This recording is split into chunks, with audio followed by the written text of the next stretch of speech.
Selanjutnya, mari kita bahas tentang divine principle, bab yang ketiga, eskatologi. Tentang subbabnya yang ketiga, kita lanjutkan tentang Yesus yang membawa akhir zaman. Dan sesudah Nuh, Yesus datang, dan sesudah Yesus, Kristus kedua juga akan datang, yaitu untuk membawa akhir zaman.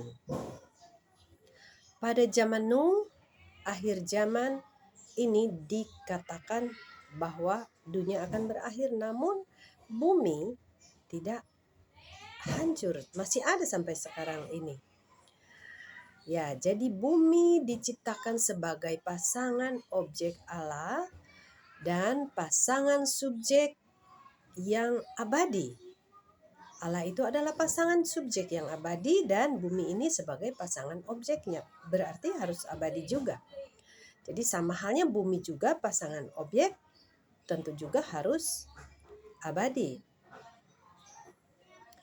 Allah menciptakan dunia ini, bumi ini, dengan berkata bahwa generasi satu pergi, generasi datang, namun bumi tetap ada sampai selama-lamanya. Allah yang Maha Kuasa tidak mungkin akan pernah senang dengan menciptakan dunia begitu rapuh yang mungkin dapat binasa oleh karena setan. Lalu, apakah arti dari nubuatan tentang penghancuran bumi pada akhir zaman? Sebagai contoh, di dalam kitab Perjanjian Baru 2 Petrus 3 ayat 12 sampai 13 dikatakan, pada hari itu langit akan binasa dalam api dan unsur-unsur dunia akan hancur karena nyalanya. Tetapi sesuai dengan janjinya, kita menantikan langit yang baru dan bumi yang baru di mana terdapat kebenaran. Lalu aku melihat langit yang baru dan bumi yang baru, sebab langit yang pertama dan bumi yang pertama telah berlalu. Dalam Wahyu 21 ayat 1, juga kita lihat di dalam Yesaya 66 ayat 22. Ya, namun sampai saat ini bumi ini sudah jutaan tahun masih ada sampai sekarang. Bukan berarti Allah itu berbohong, tetapi ini semua di dalam parabel atau perumpamaan. Untuk menghancurkan satu bangsa itu berarti meruntuhkan kedaulatannya. Sedangkan untuk membangun satu bangsa adalah untuk mendirikan kedaulatan baru. Seperti halnya nubuatan bahwa surga dan bumi akan hancur atau akan dihancurkan, berarti bahwa tirani setan akan diruntuhkan untuk menciptakan surga yang baru dan bumi yang baru, berarti memulihkan surga dan bumi kepada kedaulatan Allah yang didirikan oleh Kristus pada kedatangannya yang kedua. Nah, kita akan melihat juga surga dan bumi dihakimi oleh api. Apakah arti dari nubuatan bahwa langit akan binasa dalam api dan unsur-unsur dunia akan hancur oleh karena nyalanya? Pada akhir zaman, Maliaki bernubuat akan kedatangan Yesus, dan dia berkata bahwa sesungguhnya hari itu datang menyala seperti perapian. Yesus datang ke dalam dunia untuk membawa penghakiman.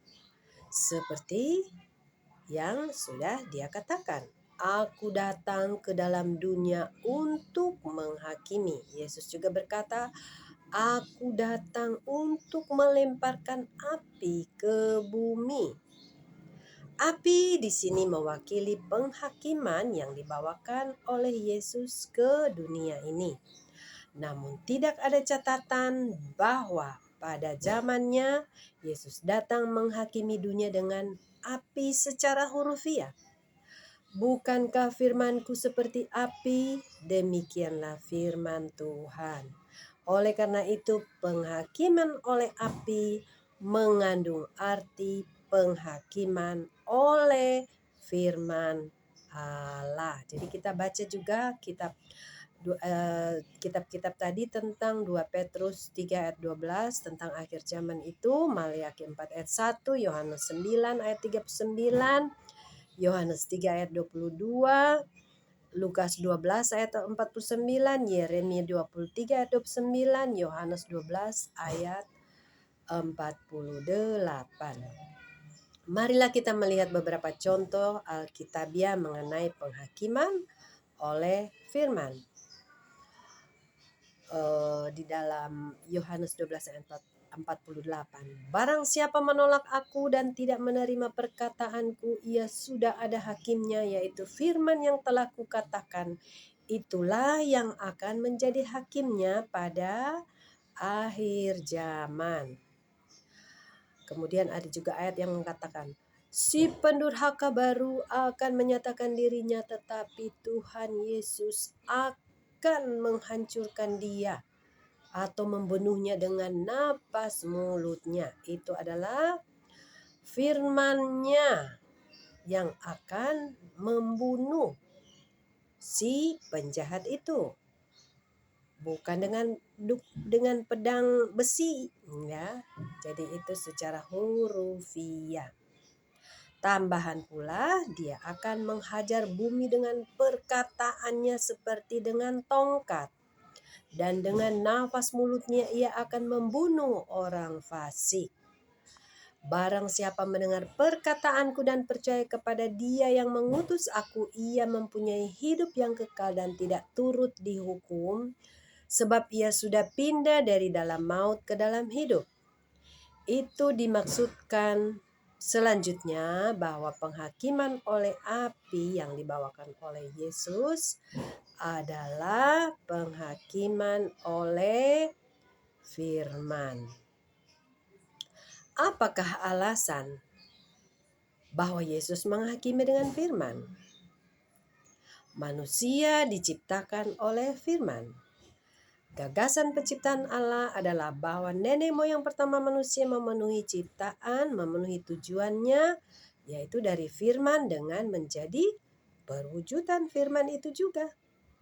Namun mereka tidak menjaga firman Allah dan jatuh ke dalam dosa. Sehingga mereka gagal untuk memenuhi tujuan daripada firman itu sendiri.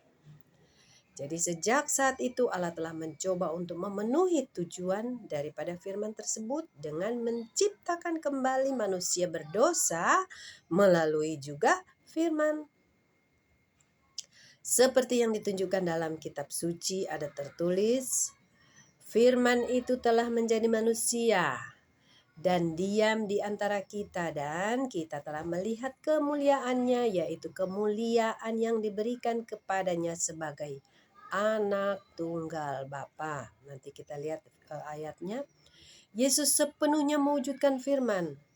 Dia akan datang kembali sebagai standar penghakiman oleh firman dan menghakimi hingga manusia memenuhi tujuan daripada firman yang telah diberikan itu. Penghakiman dalam hal ini memberi sumbangan atas pencapaian tujuan pemulihan, yaitu pencapaian tujuan daripada firman. Dengan demikian, di dalam perjalanan providensi atau pekerjaan Allah atas pemulihan, firman harus diletakkan sebagai standar atau ukuran bahwa melalui firman itulah penghakiman dapat dibawakan oleh Allah kepada manusia melalui penyelamat. Yesus meratap bahwa Dia berkata, aku datang untuk melemparkan api ke bumi, dan betapakah aku harapkan api itu telah menyala. Ini merupakan api penjelmaan dari firman. Dia berduka melihat orang Israel tidak menerima firman menghidupkan yang Dia nyatakan. Itu adalah duka cita Allah juga.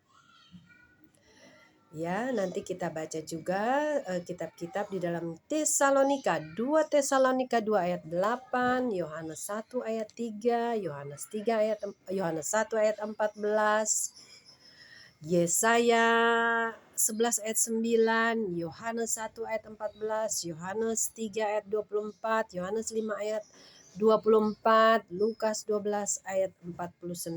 Ini merupakan PR kita baca sendiri ya. Nanti kita akan lanjutkan lagi tentang orang yang mati bangkit dari kubur. Sekarang sekian dulu. Terima kasih.